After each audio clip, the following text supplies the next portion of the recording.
Well, Scottie Scheffler's 2024 season was one of the best we've ever seen on the PGA Tour. Some would even call it Tiger-esque. Now, this week, he's making his 2025 debut after injuring himself making Christmas dinner. Okay, Mark, for you, what are your expectations for Scheffler this season?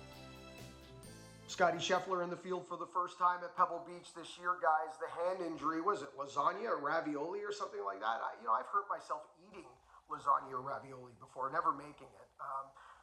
Listen, this guy, if he's playing every week, he's going to be a pick for me. I said that last year, I said it the year before. He's just that good. He's just that dominant. However, the field around him keeps getting stronger. The players keep getting younger, stronger, faster. These kids, these amateurs that are, now threatening to win. Nick Dunlap won last year. We've got younger players, and the fields are deeper than ever before. And because of that, it's very difficult to say, okay, he's going to win X amount of times this year. I would put the over-under at 4.5. Those are my wins.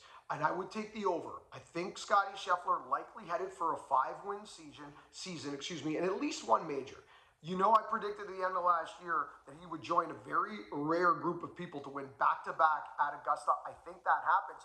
The big question for me this year, guys, is not how many wins Scottie Scheffler is going to have. For me, it's more is, can he add another major other than the Masters? We haven't seen that from Scottie yet. To me, that is the glaring omission currently on the resume. Interesting. Bob, for you, what's your level of concern around this hand injury as well? Because you've had a similar injury, haven't you? Yeah, I had one that was on my baby finger where it was basically split open and by an oyster shell. Had to get some surgery on it.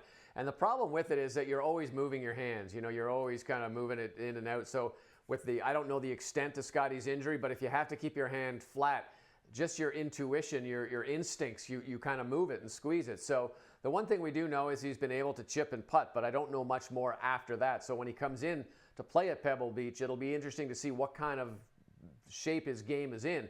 It's not like a regular season where you come in and you're already in fourth gear. I mean, he's idling right now to try and figure out. He doesn't probably even know where his game is at right now.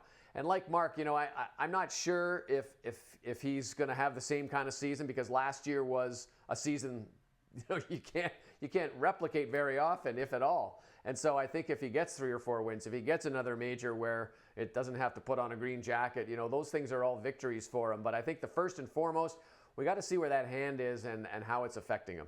Yeah, really curious to see Scottie Scheffler this week. And right now on FanDuel, he's the overwhelming pre-tournament betting favorite to win the AT&T Pebble Beach Pro-Am. We'll make our picks a little later in the show.